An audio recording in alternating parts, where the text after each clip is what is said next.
everybody, welcome to Rockfish Farm. I am alone today. All the kids are in school, so I'm getting some nice quiet ride time. I'm so excited.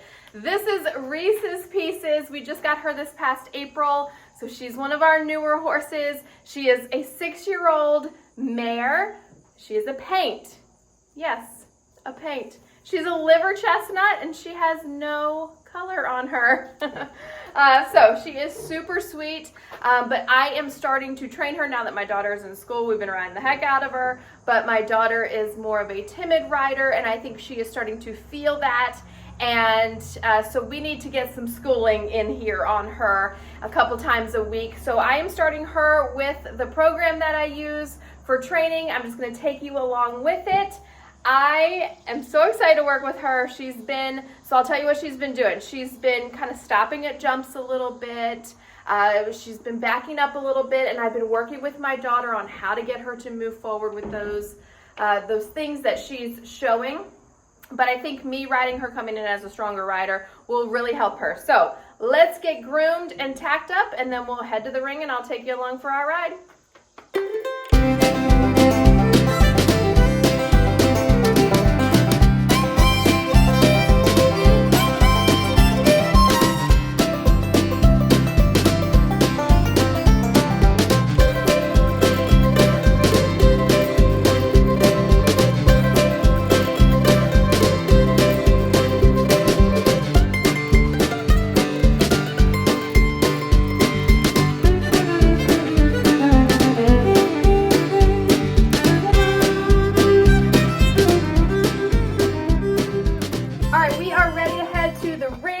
Let's go.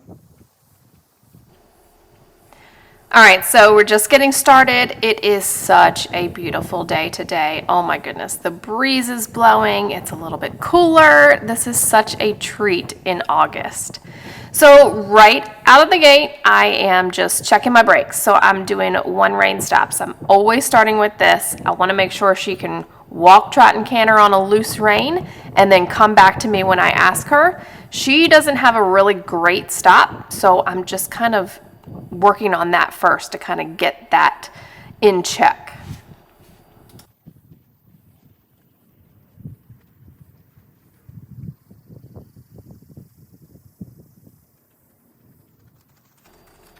So you just kind of walk them off a few steps, and then you slide your hand down, and you want to flex them into your toe, and you want to hold it. They should not move. I do both directions and then let them sit there for a second because I want to make sure that I'm asking them to move forward, not their decision. If you want to see a whole video on this, I did one. I'll link it here in the top corner, and it is called How to Canter Slow, but it does cover all the gaits and doing this flexing down, as I call it.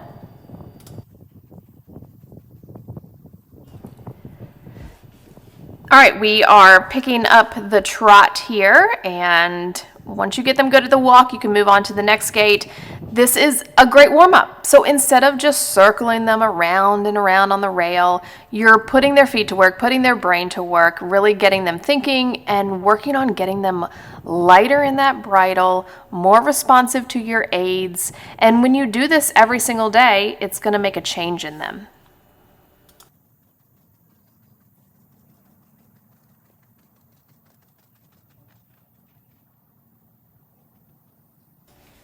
So right here you can see she keeps walking off without me asking her, and this is a big deal. You want them to stay in whatever gait you put them in. I put her in the halt. I want her to stay there until I ask her to move forward. And so don't move on with your training until you fix some of these little issues with them.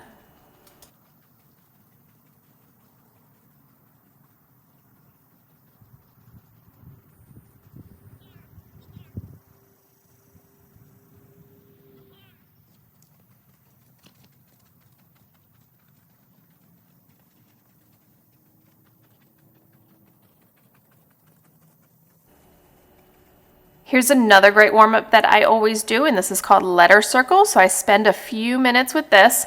I do have a video coming on this, so I will try to link it here when I get that up. But basically you use your dressage letters, and every time you get to a letter, you're going to circle. So I'm bending her nose in around to me, and then I'm putting my inside leg on because I want them to bend around that leg. So when a horse can bend its nose, it kind of makes them more supple, but then also when it can bend around your leg, you want it to bend the rib cage. When horses bend their rib cage, they blow out air. And when they blow out air, they relax. So it's an anxiety release, a tension release. It's also saying, pay attention to me. You know, I'm still warming up your brain. Pay attention to me and what I'm asking for. And so spending time on all of these little exercises, eventually you're going to see that change, and that horse is going to get much more responsive to all of your aids, and it's going to get more supple over time.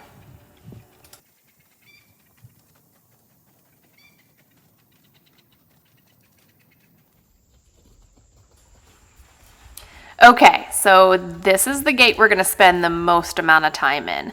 It's the canter, obviously, and it needs a lot of work for her. So she does not have a great stop from it. So again, I'm giving her these cues, sitting deep in the saddle, then lifting my reins a little bit, putting a little bit of a feel on them, and then flexing her down. You can see here I'm working with her not walking off. This is also what you're going to see at the canter at first.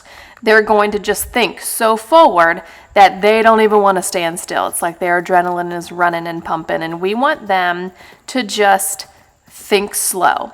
And we want them to think about that stop. We want them to crave that stop. So lots of these little transitions and flexing them down. And it's, you know, you can see here, it takes her a little bit to kind of stand still. And then we wait and make sure that she stands still before we take off again. So I just kind of go all over the ring, back and forth. I'm not necessarily using the rail or trying to stay on it. I am just kind of using the entire ring itself. I'm not worried about where she's going right now. The only thing I'm focusing on is the brakes.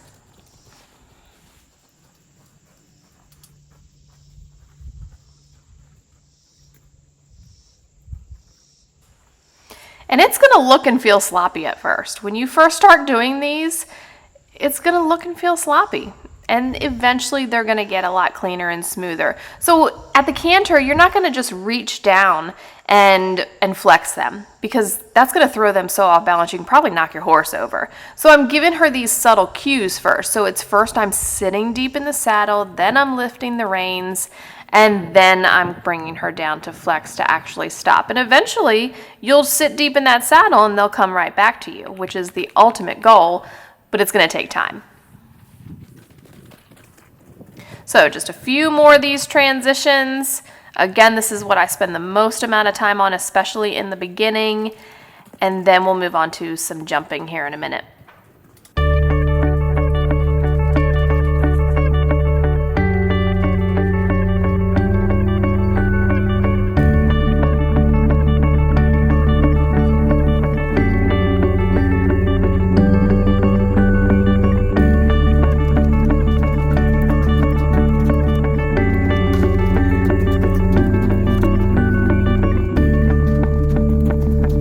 All right, we're starting to jump, and she's about to do, exactly what I wanted her to do. Basically stop at a jump. That's what she's been doing with my daughter, and I'm able to just stand her here and get her over it because I'm a little bit stronger of a rider. But I'm riding her like a child would, no leg, not a lot of cues. I want her to jump this jump. It's pretty low. I want her to jump it because I'm pointing her at it, and I want her to just go over it.